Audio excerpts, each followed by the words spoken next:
প্রথমে আমরা ভিডিওটি দেখে নেব এবং তারপর কিছু ফানি কমেন্ট পড়ব। तो चलिए शुरू करते हैं। কি খাচ্ছ তুমি? বিছানায় উঠে এগুলো খাচ্ছ কেন? মা বকবে। কিচ্ছু হবে না। আরে জানতে পারলে বকবে মা। উপরে তোলো উপরে তোলো। হ্যাঁ, রাখবে না বিছানায়। শয়তান মেয়ে ঘুগনি খাচ্ছে আর ইয়ে খাচ্ছে, ব্রেড খাচ্ছে, দেখেছো? আজকে বাজার বসে না এখানে, গুড্ডু এনেছিল। ভালো লাগছে কিন্তু এটা অত ভালো লাগছে না। ভালো লাগে না আমার এটা, এমনি ভালো লাগে না। এতে এটাতে পেঁয়াজি, তেল বেশি আছে। এতে পেঁয়াজি বেশি ভালো, বুঝলে? হ্যাঁ। আচ্ছা খেয়ে নাও, কিন্তু নিচে রাখবে না কিন্তু, ঠিক আছে? ওকে। বাবাই খেয়ে খেয়ে ধাবাই হয়ে গেছে। তুমি গু খাও বাবাই।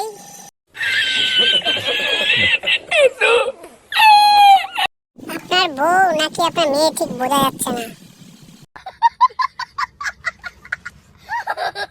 যেমন নাকাডাস বর তেমন নাকাডাস বউ।